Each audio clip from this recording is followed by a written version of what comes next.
Hi, welcome to part 3 in our segment on post-impressionist art. In this video, we're going to be looking at the work of Paul Gauguin, who was friends with Vincent van Gogh from our last lecture, and he was probably the influence for Van Gogh when Van Gogh painted The Starry Night in terms of painting more from his imagination than from nature. He was quoted as saying, "Don't paint from nature too much. Art is an abstraction. Derive this abstraction from nature while dreaming before it and think more of the creation that will result." And so he definitely was a painter that, was clearly influenced by the Impressionist. I think you can see that when you look at his color palette and his brushwork, but also this movement towards painting from the imagination as well. So, Gauguin was born in Paris in 1848, and he is really credited with creating his own unique painting style, much like he crafted his own distinct path through life. He was known for his bold colors, his simplified forms, and strong lines. He didn't have any formal art training. Gauguin instead followed his own vision, abandoning both his family and artistic conventions.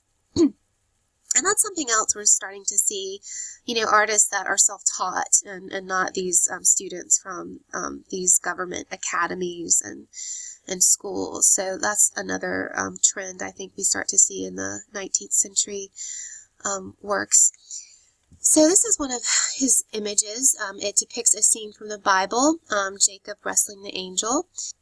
He depicts the scene indirectly through a vision that the woman depicted in the painting sees after a sermon in church. It was painted in Brittany, France. Gauguin started off as a landscape painter, and he, like the Impressionist, would paint in plein air, which means outdoors. But following the creation of Vision After the Sermon, he focused increasingly on interpreting religious subject matter in a highly personal way. So his subject matter changed too. And so it's interesting that he's sort of pulling, we've seen this sort of movement away from religious subjects, and he's sort of pulling that back in into these movements. The use of color, shape, and line in Vision After the Sermon is appreciated for its bold manner and handling of paint, finding as well inspiration in Japanese woodblock prints that he owned. And again, we're going to be looking at some of those images later when we look at Japanese art. Gauguin developed the idea of non-naturalistic landscapes. He applied large areas of flat color to the composition, and the red ground departs from conventional representations of the earth, field, or grass. And so you do see that where, his brushwork isn't as loose and rough as we've seen with other post-impressionist and impressionist artists, and where he kind of applies these flat colors. And then again, this bright red sort of ground surface is very eye-catching. Also the use of complementary colors, red and green, they intensify each other. In portraying the watching figures, Gauguin experiments with the distortion of shapes, exaggerated features, and use of strong contour lines, rather than gradual shifts in tone that, most painters had practiced and tried to perfect. The brown trunk and the black of the tree here and the black garments, the white hats, and the red field are painted with minimal color shading. So again, it has that sort of flat sort of color field painting. Gauguin is showing it is possible to move away from naturalism towards a more abstract, even symbolic manner of painting. This is a movement, too, that we're going to be looking at. And Paul Gauguin, I've seen in different art history books that some people consider him a symbolist and others consider him more of a post-impressionist. So he's sort of a transition, I think, painter or artist but I'm including him in this post-impressionist segment.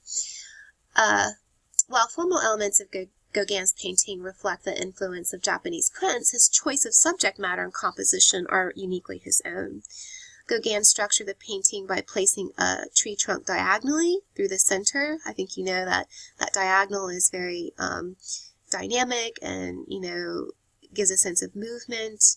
By sectioning the image this way, he creates a visual separation between the women and their vision of an angel wrestling with Jacob. So it's sort of this way of sort of dividing this idea of reality versus this dream or vision that the women are having.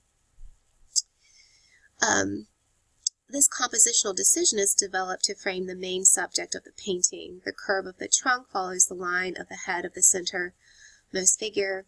The branches and leaves shoot out directly toward the upper right corner of the painting to form a second frame around the angel and Jacob. So in a way, we do see this sort of interesting, sophisticated composition where he's framing this figure who is apparently having the vision, and then, this is a sort of secondary frame that he's created.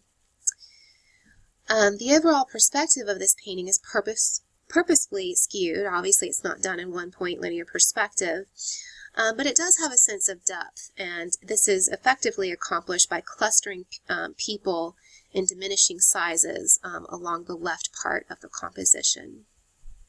This is another work by Gauguin. I forgot to put the title, but it is up here in the corner, Nevermore. Gauguin sought to establish a style that would express emotion and feeling in a modern way. In 1891, Gauguin sailed to French Polynesia to escape European civilization and everything that was artificial and conventional. Quote, after coming back to France in 1895, he returned indefinitely to Tahiti after a difficult period in Paris where his work was not very successful. By that time he produced a number of large paintings, including this one called Nevermore, which was prompted by the death of his daughter Aline. Nevermore is a very long horizontal painting with little perspective or depth. On the background includes a familiar motif of two people whispering and a raven suggesting misfortune. The bird brings to mind the poem The Raven by Edgar Allan Poe, which a guest recited at a cafe where a dinner was held in honor of Gauguin before he left Paris to go to Tahiti. In the poem, a man imagines that the bird flapping at a window, repeating the word nevermore, is the spirit of his dead lover. The picture is dominated by full-length reclining Tahitian nude. Here we see some other elements, definitely from neoclassical, this idea of the exotic, the other, that we saw in Ingres's Odalisque. But I think here, I think she's not as objectified. I mean, I still think she's pretty objectified, because we're talking about European men in the 19th century, but definitely a much more intimate, I think, portrayal. And so the girl faces the viewer, but her body is not for erotic consumption, as in traditions of Western painting that we've seen, neoclassical, even, high Renaissance painting. The curve of her hip is exaggerated, strangely distorted, and elevated. Her eyes are open, but she does not look at us. Her attention seems to be towards the figures in the raven in the background. Are they fragments of her imagination? The picture is pieced together so that it suggests a reality and also at the same time to deny it. So Gauguin was not interested in painting this idea of external reality as the Impressionist, and to a certain extent Van Gogh, although Van Gogh did eventually take his advice and paint from imagination. But he really held the opposite view and really wanted to portray his inner vision. He once wrote, "In painting, as in music, one should look for suggestion rather than description." The space in the picture is articulated more by a combination of decorative panels. Again, I think you could, what influences that? Hopefully you're thinking Japanese art. Again, we have this sort of flat compressed space with his painting style, and these sort of these fields of color. The figure and the bird in the background could be real, but they could also be figures painted on the screen. So again, he's sort of playing with this duality of reality or a dream. And this is what gives, I think, the painting a lot of mystery. And it's important to note that this ambiguity is intentional on the part of Gauguin, and his aim was to fill the picture with these sort of ambiguous symbols and mystery, and leave it up to some discretion to the viewer to interpret. The melancholy and implied threat in the painting is an indication of Gauguin's unstable state of mind. Again, it's not uncommon for some of these artists to have had some unhealthy mental states and probably suffered from mental illnesses of various sorts. Later that year, he unsuccessfully attempted suicide. So the transition between reality to unreality is also a central thread in Gauguin's life history. He abandoned his European life, his wife, his family. He was a stockbroker before he took up painting. And he really was part of the Parisian bourgeoisie and was very respectable. And he gave all that up to pursue art and live in poverty, probably living, ill and getting sick a lot, and also a lack of recognition. In Tahiti, he lived with a teenage Tahitian girl and described the women of the island as possessing something mysterious as well. And so, again, he obviously was very dissatisfied with the 19th century progress of modern life, of civilization, and wanted to maybe, in going to Tahiti and living among these indigenous people, perhaps was trying to seek something more pure. I think that's how some historians have interpreted. Gauguin has been the subject of much criticism for this painting and others where he's represented these Tahitian women.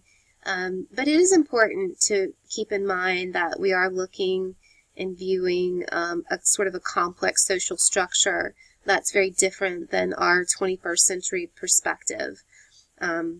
And some art historians have described his work as primitive, and to portray the female nude as primitive was misogynistic. Gauguin told a colleague, though, that it is the Eve of the Western imagination that makes men misogynists. Only the primitive Eve, which he thought he was painting, is naturally naked. So, again, very interesting quote and something for you guys to think about. So this is our next painting that we're going to look at by Gauguin. Where do we come from? What are we? Where are we going? And this is probably his most famous painting. It's a huge canvas. It was painted on this very rough, heavy sackcloth as opposed to, I guess, more refined canvas material. And it contains a number of humans, animals, and symbolic figures arranged across an island landscape. The sea and Tahiti's volcanic mountains are visible in the background, and it is Paul Gauguin's largest painting, and he understood it to be his finest work. Where Are We Going represents the artist's painted manifesto created while he was living on the island of Tahiti. The French artist transitioned from being a Sunday painter, and that's a term for someone who paints for his or her own enjoyment, to becoming a professional after his career as a stockbroker failed in the early 1880s. He visited the Pacific island Tahiti in French Polynesia, staying from 1891 to 1893. He then returned to Polynesia in 1895, painted this massive canvas in 1897, and eventually died in 1903 on one of these Tahitian islands.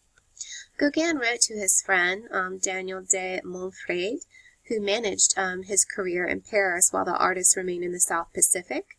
I believe this canvas not only surpasses all my preceding ones, but also that I shall never do anything better or even like it. Gauguin completed Where Are We Going at a feverish rate, allegedly within 1 month's time, and even claimed to de Montfred that he went into the mountains to attempt suicide after the work was finished.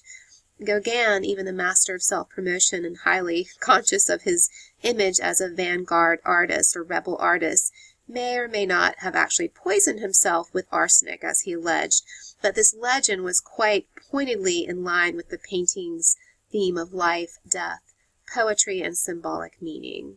So he was very aware of this, his identity as an artist, and certainly he was staying in contact in Paris and trying to sell his work and, making that connection with Western culture. So it is interesting to sort of see him sort of play against those two identities. So when we look at the composition of Gauguin's painting, it's a very large canvas. It's about 4 meters 50 in width and about 1 meter 70 in height. We see that the two upper corners are chrome yellow. One of them has an inscription on the left, and he has signed it on the right. And these are supposed to be like frescoes whose corners are spoiled with age. To the right at the lower end, we see a sleeping child and 3 crouching women. We see 2 figures dressed in purple that are sort of confined to their own thoughts, or perhaps maybe in some sort of conversation with one another. We also see this enormous crouching figure, and the crouching figure is out of proportion, and intentionally so. It raises its arms and stares in astonishment upon these 2 figures in purple who dare to think about their destiny. So I guess they're discussing what they're going to do in the future. A figure in the center is picking fruit, and remember we were talking about this painting and wondering what she was doing, and I think someone had mentioned that. 2 cats near a child over here, and a white goat, which is somewhere, and an idol. Its arms mysteriously raised in a sort of rhythm, and it seems to indicate the beyond. So obviously there's some sort of ritual, or definitely this this sort of indigenous religious culture. Then lastly, an old woman nearing death appears at the end of the picture.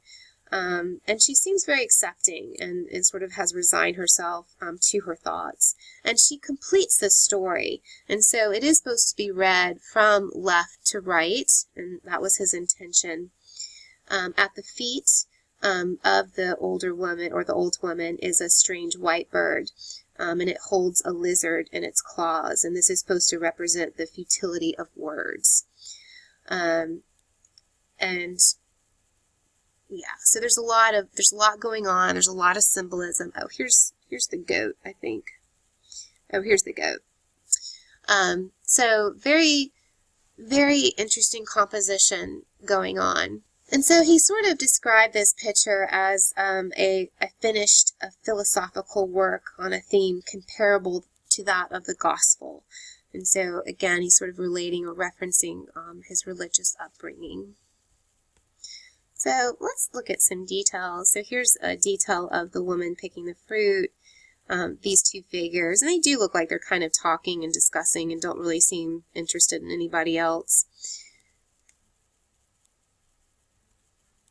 Here is an image of a girl eating some fruit and the 2 cats. And again, you do get a sense of his sort of bold outlines and his sort of flat use of color. And then here's the image to the very right of, these 2 women sort of looking, or these 3 figures, and these 2 women, and they seem to be looking at the viewer with a sort of questioning expression. And then we have this sleeping child, and then this dog nicely frames the figures. So one of the things that's nice about the 19th century and getting more into the modern age is that, artists were writing letters and so we do have this correspondence that we can read about and learn more about these paintings. And so, a lot of what I just described to you, Gauguin himself described in a letter to his art dealer. So we do get an inner glimpse into what some of this imagery and symbolism means. If we didn't have perhaps his own descriptions of what this is supposed to represent, it would be a lot more ambiguous. So when we think about Gauguin's description in his letters and we look at the composition, Gauguin seems to suggest that the figures have a mysterious symbolic meaning and that they might have the answer to the questions posed by the work's title. And in a manner that is very suggestive of perhaps a sacred scroll written in an ancient language, the painting is to be read from right to left. So that's different than how we read in Western culture. So it is meant to be read from the sleeping infant, where do we come from, suggesting that question, to the standing figure, in the middle, what we are, and ending at the end with the crouching old woman, where are we going? Stylistically, the composition is designed and painted to recall frescoes or icon paintings, especially here. Again, we talked about that gold in the corners, that gold ground surface. The upper corners have been painted this bright yellow to contribute to this effect. And the figures appear out of proportion to one another. So again, we're losing this sense of one-point perspective and depth, and so the figures do seem to kind of float in space rather than being grounded to the earth. We're looking at another detail. These stylistic features, along with Gauguin's enigmatic subject, contribute to the painting's philosophical quality. And as is common with other symbolist works of this time period, precise, complete interpretations of where do we come from remains out of reach. So again, he's posing this question, but it still is not, divinely answered. The painting is a deliberate mixture of universal meaning. The questions asked in the title are fundamental ones that address the very root of human existence, and esoteric mystery, although Where Do We Come From is painted on a large scale similar to the decorative public panels created by other French artists. One such artist, Pierre Puvis de Chavannes, which is an artist that Gauguin admired. Where Do We Come From is essentially a private work whose meaning was likely known only to Gauguin himself. A few months after completing this painting, Gauguin sent it to Paris, along with several other works, intending that they should be exhibited together in a gallery or artist studio. He sent his art dealer very careful instructions about how the painting should be framed and who should be invited to the exhibition. In this way, instead of crowds, he wanted to have certain people there, again, this is very much, he's very much attuned to the art market, even though he's isolated in Tahiti, but he's really definitely has this awareness of how the Parisian art market works and remained in focus, even though he had exiled himself into this sort of tropical island on the other side of the world. So here again, you get more of a sensibility of his brushwork and the definitely different than Van Gogh and the Impressionist painters that we have looked at. Much more of a flat application. So, in November and December 1898, a group of Tahitian paintings was displayed at the gallery of Ambroise Vollard, a former law student who had turned as an art dealer, who specialized in these vanguard artists, or these sort of rebel artists who were going against the academy and academic standards.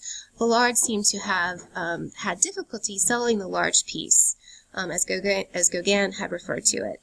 Efforts by the artist Parisian friend to collectively acquire the painting and donate it to the French state were never realized. Where Do We Come From?